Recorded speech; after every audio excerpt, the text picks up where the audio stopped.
Vice opinion के नए अंक में आपका स्वागत है। आज के अंक में दोस्तों हम झारखंड की राजनीति की चर्चा करेंगे। जैसा कि दोस्तों आपको पता ही है कि झारखंड की चर्चा हो और भ्रष्ट आचरण की चर्चा ना हो, यहाँ के नेताओं के भ्रष्ट व्यवहार की चर्चा ना हो, ये तो हो ही नहीं सकता है। याद है दोस्तों, आलमगीर आलम पकड़े गए थे, उनके पीए के नौकर के पास से करोड़ों की संपत्ति, करीब 35-36 करोड़ रुपये नगद कूड़े की शक्ल में, कूड़े की ढेर की शक्ल में मिला था। अभी ये मामला खत्म भी नहीं हुआ था। उससे पहले समाचार पत्रों ने यहाँ के खेल निदेशालय की जो खेला है उसके बारे में छापना चालू कर दिया है।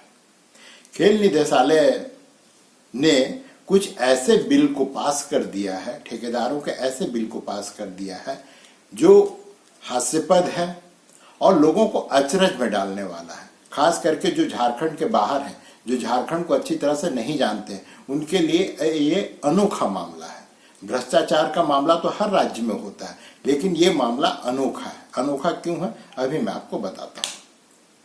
दोस्तों, पिछले वर्ष यहाँ पे महिलाओं की हॉकी टूर्नामेंट हुई थी। ये इंटरनेशनल हॉकी टूर्नामेंट था। स्वाभाविक है, बड़े पैमाने पर खर्च किए गए, काफी धूमधाम से पूरे जो खेल, जो पूरा का पूरा टूर्नामेंट था, उसको महोत्सव की तरह, खेल महोत्सव के रूप में मनाया गया। लोगों की काफी भागीदारी थी, देखने के लिए दर्शक बहुत बड़ी संख्या में आए।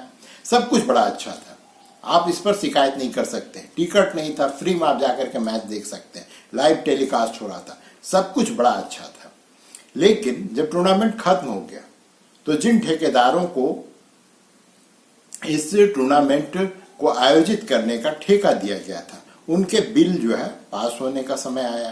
तो जो बिल पास हुआ उसमें सबसे मजेदार है दोस्तों, आपको पता है कि इलेक्ट्रिकल व्हीकल जो होता है, जो बैटरी से चलता है, उसमें यहाँ के ठेकेदार ने डीजल भरवा दिया, उसको डीजल से चला दिया और उसका बिल राज्य सरकार के जो यहाँ पे खेल मंत्रालय है उसने पास भी कर दिया। इसी तरह से जो पेट्रोल का कार है, पेट्रोल के कार में डीजल भरवा दिया, उसका बिल भी पास हो गया। जो एक पार्टी किया गया, उस पार्टी में 16 या 19 हजार ऐसे ही कुछ है का एक थाली, अर्थात एक आदमी के खाने पर 16,000 रुपए का खर्चा आया। अब पता नहीं वो लोगों को क्या खिलाया जा रहा था, कहाँ का क्या था, अब तो जो उस पार्टी में शामिल थे वही बता सकते हैं। लेकिन इस तरह के बिल पास किए गए। तो स्वाभाविक है कि जब इस तरह की धोखाधड़ी करेंगे, जब इस तरह का भ्रष्ट आचरण करेंगे, तो लोगों के निगाह में तो आप आएंगे ही। अब जो ये पूरा खेल निदेशालय, वो खेल मंत्रालय के अंतर्गत आता है और खेल मंत्री अभी जो हैं वो हैं हफीजुल अंसारी, बड़े बाप के बेटे हैं। इनके पिता जो है हाजी हुसैन अंसारी, झारखंड मुक्ति मोर्चा के बहुत बड़े नेता हुआ करते थे, सम्मानित नेता हुआ करते थे। मुझे याद है जब उनकी मौत हुई थी, जब उनका इंतकाल हुआ था, हजारों नहीं लाखों की संख्या में लोग एकत्रित हुए थे अपना सम्मान प्रकट करने के लिए उनके प्रति। अब उस आदमी का बेटा अगर इस छोटे छोटे, इसको मैं छोटा ही भ्रष्टाचार कहूंगा, ये भ्रष्टाचार का बहुत बड़ा मामला नहीं है, अब इस तरह के मामले में अगर फंसते हैं तो ये अपने आप में शर्म की बात है। आप इसको शर्म की बात ही कह सकते हैं, लेकिन ऐसा हुआ है। हालांकि जो मंत्री साहब हैं हफीजुल अंसारी है, उन्होंने कहा कि अभी ये घटना मेरे निगाह में नहीं आया है, लेकिन अगर ऐसा होगा तो मैं इस पर कार्रवाई करूंगा। ये रटा रटाया मामला लाइन होता है। आप किसी भी मंत्री से मिलिए, किसी भी सरकारी अधिकारी से मिलिए, आप कोई भी मामला उनके प्रकाश में लाइए, उनके सामने पेश कीजिए, आपको यही जवाब मिलेगा कि हम जो है मामला देख रहे हैं, हम उस पर उचित कार्रवाई करेंगे। वैसा ही इस मामले में मंत्री जी ने भी कहा है। देखिए अब क्या होता है। लेकिन ये इकलौता मामला नहीं है। कोविड जब अपने पीक पे था तब यहाँ पर 2 मैच का आयोजन किया गया। ये कोई नेशनल, इंटरनेशनल या स्टेट लेवल का मैच नहीं था। ये मैच था मुख्यमंत्री वर्सेस जो यहाँ के विधायक हैं। मैंने विधायक का एक टीम बनता था और मुख्यमंत्री जी उनके साथ जो भी है उनका एक टीम बनता था। इन दोनों के बीच में मैच हुआ करता था। तो 2 मैच का आयोजन किया गया था। इस 2 मैच के लिए दोस्तों 42 लाख रुपया आवंटित किया गया। 42 लाख रुपया एक ऐसे मैच के लिए जिसका मुख्य उद्देश्य सिर्फ और सिर्फ मुख्यमंत्री जी और उनके विधायकों का मनोरंजन करना था।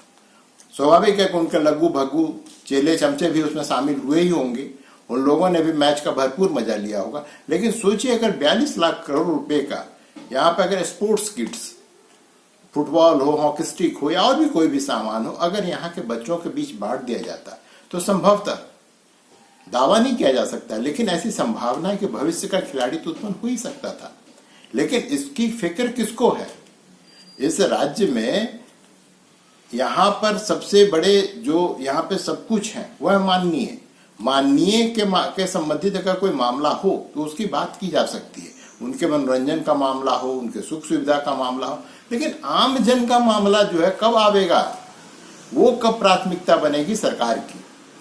और दोस्तों इसी तरह एक और भी बात करता हूं। जब भ्रष्टाचार की बात चली है, ये जो पूरा का पूरा झारखंड इलाका है, ये ऐसा नहीं कि झारखंड निर्माण के पश्चात यहाँ के लोग भ्रष्ट हो गए या यहाँ के नेता भ्रष्ट हो गए। भ्रष्टाचार की हमारे यहाँ बहुत ही पुरानी परंपरा रही है।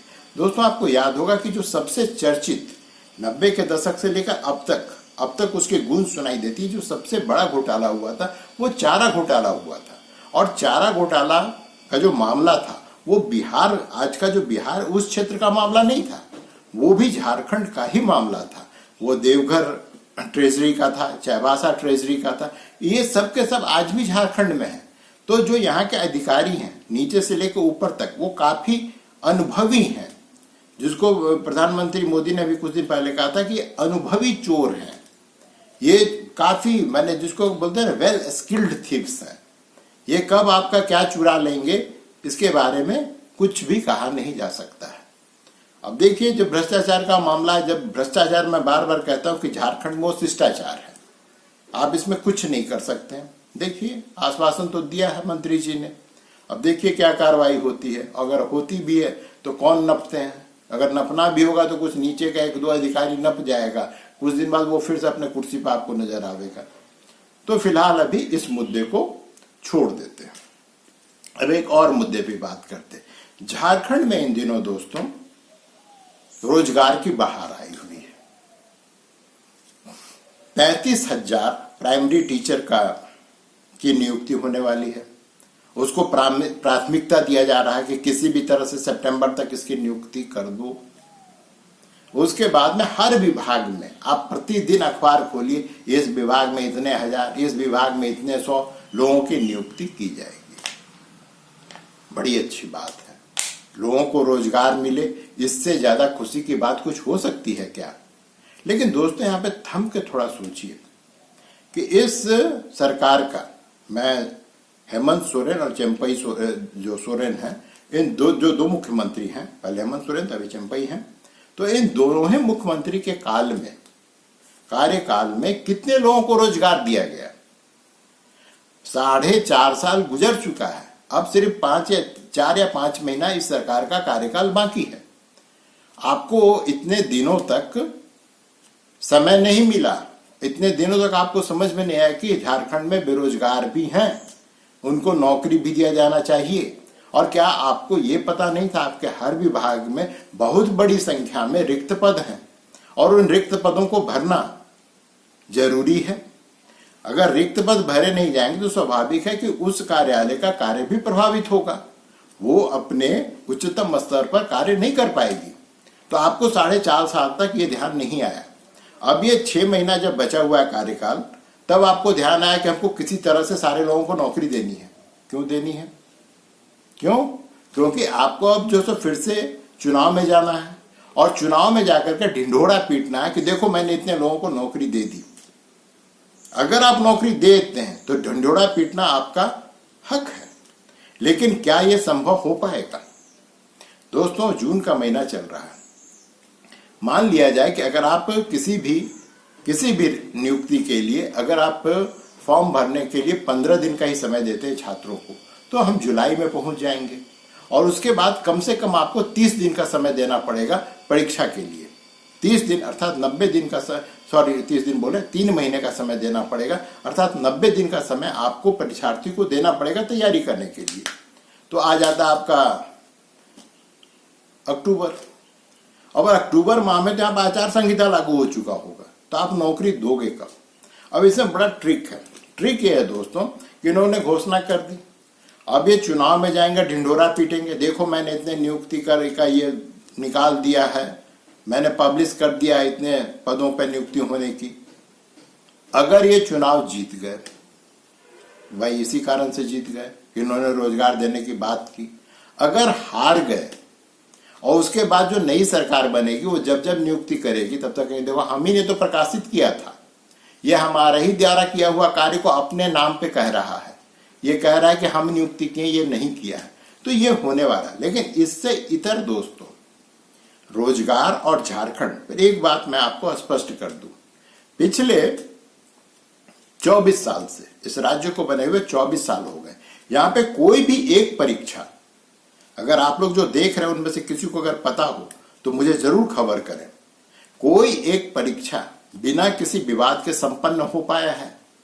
कोई एक परीक्षा बिना छात्रों पर पुलिस के द्वारा डंडा चलाए बिना कोई भी प्रतियोगिता परीक्षा संपन्न हो पाया है? कोई भी प्रतियोगिता परीक्षा क्या बिना हाईकोर्ट के शरण में गए बिना संपन्न हो पाया है? दोस्तों उत्तर है नहीं। और ये जो नियुक्तियों का बाढ़ आया है, मैं दावे के साथ कह रहा हूं कोई ना कोई व्यक्ति जरूर हाईकोर्ट पहुंच जाएगा और देखिएगा ये नियुक्ति की प्रक्रिया को या तो रोक दिया जाएगा या फिर कुछ न कुछ तो अवश्य हो जाएगा। इसके लिए आप किसी को ब्लेम नहीं कर सकते, इसके लिए भी मैं सरकार को ही जिम्मेदार समझता हूं। यहां पर दो मुद्दा है दोस्तों, एक है डोमिसाइल नीति, यहां पे सरकार किसी की हो, भारतीय जनता पार्टी की हो या फिर झारखंड मुक्ति मोर्चा की हो या कांग्रेस की हो, जिसकी भी सरकार हो, हमेशा से इन लोगों ने डोमिसाइल को उलझा के रख दिया है। उलझा के कैसे रख दिया है दोस्तों कि एक तो है कि 32 का खतियान, हम 32 का खतियान मानेंगे, ये झारखंड मुक्ति मोर्चा का की डिमांड है। उसके साथ साथ कभी कभी बेसुरा सुर जो है, राग जो है, वो कांग्रेस भी के साथ साथ आपने लगता है, खास करके जब चुनाव का समय हो। अब इसके बाद भारतीय जनता पार्टी है, वो अपने तरह से इसको परिभाषित करते कि नहीं जो 80 में जन्म है, जो 70 में जन्म है, कुछ ना कुछ वो भी करते रहती। यहाँ पे कभी ये नहीं हुआ कि एक सर्वदलीय बैठक हो, राजनीति से परे जाकर के इस पर विचार किया जाए और एक समुचित सम्यक नीति जो है यहाँ पे बना दिया जाए, जिससे कि जो यहाँ पे छात्र हैं, जो बेरोजगार हैं, उनको इन परेशानियों का सामना न करना पड़े, उनको बार बार हाईकोर्ट की शरण में न जाना पड़े, इसकी व्यवस्था की जानी चाहिए, जो अब तक हो नहीं पाया है। उसी तरह से जो रिजर्वेशन का मुद्दा है, यहाँ पे जो ओबीसी का है, यहाँ पे 27% उसको हो ना हो, अगर 27% होता है तो जो 50% का जो स्लैब है वो उसको क्रॉस कर जाएगा, इसका मुद्दा है। इसी के साथ साथ जो अभी इकोनॉमिक वीकर सेक्शन का मुद्दा है, तो वो तो अलग है, उसमें ज्यादा विवाद नहीं हो पाता है क्योंकि वो 50% के स्लैब से बाहर है। लेकिन अन्य किसी न किसी तरह के मुद्दे, हमको आदिवासी घोषित करो या हमको आदिवासी घोषित ना करो, इस तरह के मुद्दे पूरे के पूरे जो नियुक्ति की प्रक्रिया है उसको उलझा करके रख देता है और उसका खामियाजा जो उसका जो हानि पहुंचता है वो यहाँ के बेरोजगार छात्र हैं उनको पहुंचता है। और ये एक बहुत बड़ा कारण है कि लोग अब झारखंड के बाहर जो पलायन हो रहा है, पढ़े लिखे लोगों का पलायन हो रहा है, वो सिर्फ पढ़ने के लिए नहीं जा रहे हैं, वो रोजगार के भी खोज में जा रहे हैं उनको, क्योंकि झारखंड में उनको अवसर दिखाई नहीं देता है। जो इलिटरेट है या कम पढ़े लिखे हैं वो तो ठीक है कि यहाँ से वो मजदूरी करने के लिए बाहर जाते हैं, लेकिन जो पढ़े लिखे हैं जब उनका यहाँ से पलायन होता है तो वो किसी भी राज्य के लिए, वो झारखंड के लिए नहीं, किसी भी राज्य के लिए ये दुर्भाग्यपूर्ण है और सरकार को समय रहते इसका समाधान ढूंढना चाहिए। तो ये तो रहा दोस्तों दूसरा मुद्दा। एक और मुद्दा है झारखंड का, उस पर भी आज बात कर लेते हैं। तीसरा मुद्दा है दोस्तों, जब से हेमंत सोरेन जेल गए हैं, उनको गिरफ्तार, ईडी ने गिरफ्तार करके जेल भेज दिया है और चंपई सोरेन मुख्यमंत्री बने हैं। लेकिन यहाँ की जो जनता है, जो झारखंड की जनता, वो ये मान के चल रही है कि ये जो है कुछ दिनों के मुख्यमंत्री हैं, इनको फिलर के रूप में लाया गया है, जब कोई नहीं था तो इनको लाया गया है और ये जो है फिर यहाँ से जब नया चुनाव होगा या उससे पहले भी इनकी विदाई तय है। चंपई सोरेन सरल व्यक्तित्व के व्यक्ति हैं, ईमानदार हैं, जुझारू हैं, वो सब कुछ है, लेकिन उनमें जो वो एक्स फैक्टर होता है जो एक्स फैक्टर आपको हेमंत सोरेन में मिलेगा या अन्य भी किसी दल में भी जो नेता होते हैं उनमें जो एक्स फैक्टर होता है उसका तो अभाव है। ये तो आपको मानना पड़ेगा कि आप ईमानदार हैं, अच्छे व्यक्ति हैं, लेकिन मुख्यमंत्री बनने के लिए ना तो ईमानदारी की जरूरत होती है और ना शरीफ होने की जरूरत पड़ती। आप में कुछ, आपके व्यक्तित्व में कुछ ना कुछ करिश्माई तो होना ही चाहिए। वो चंपई सोरेन में नहीं है, ये मैं भी मानता हूं। लेकिन इनके व्यक्तित्व में करिश्मा है नहीं है, यहां ये मुद्दा नहीं है। मुद्दा ये है कि हेमंत सोरेन की पत्नी कल्पना सोरेन जो है वो काफी सक्रिय है। वो अभी किसी पोस्ट पे नहीं है, अभी हाल ही में वो विधायक चुन के आई हैं, शपथ भी ले चुकी हैं या नहीं ले चुकी मुझे पता नहीं है, लेकिन वो नई नई विधायक बन के आई हैं। वो फर्स्ट टाइमर है, मैंने अर्थात पहली बार वो विधायक बन के आए हैं। जब तक हेमंत सोरेन खुद मुख्यमंत्री थे या उससे पहले जब भी वो राजनीति करते थे, कल्पना सोरेन की कोई भूमिका नहीं होती थी। कल्पना सोरेन के बारे में कहा जाता है कि वो बच्चों की स्कूल चलाती हैं, वो व्यवसायी हैं और वो मृदुभाषी है, सब कुछ है, लेकिन वो राजनीति में नहीं थी। लेकिन जब उनके पति जेल गए उसके बाद में वो राजनीति में आई हैं और अब वो विधानसभा का चुनाव जीत गई। जो झारखंड मुक्ति मोर्चा का एक वर्ग है उसका ये मानना है कि इनको तत्काल प्रभाव से मुख्यमंत्री बना देना चाहिए, जबकि जो बुजुर्ग लोग हैं, जो अनुभवी नेता हैं झारखंड मुक्ति मोर्चा के, उनका मानना है कि नहीं, चुनाव चंपई सोरेन के नेतृत्व में ही हमें जाना चाहिए और हमें लड़ना चाहिए। उसके बाद, चुनाव के बाद जो है कल्पना सोरेन के बारे में बात की जाएगी और हो सकता है तब तक हेमंत सोरेन भी जेल से छूट कर आ जाए, तो फिर तो कोई बात ही नहीं है।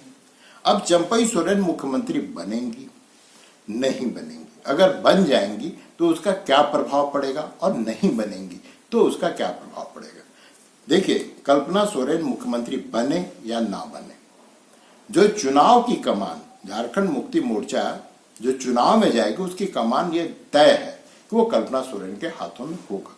और जिस प्रकार से उन्होंने पिछले 2-3 महीने में अपने को लोगों के सामने पेश किया है या जिस तरह से बातें की हैं, वो बताता है कि उनमें जिस एक्स फैक्टर की मैं बात कर रहा था, वो एक्स फैक्टर उनमें कूट कूट कर भरी हुई है।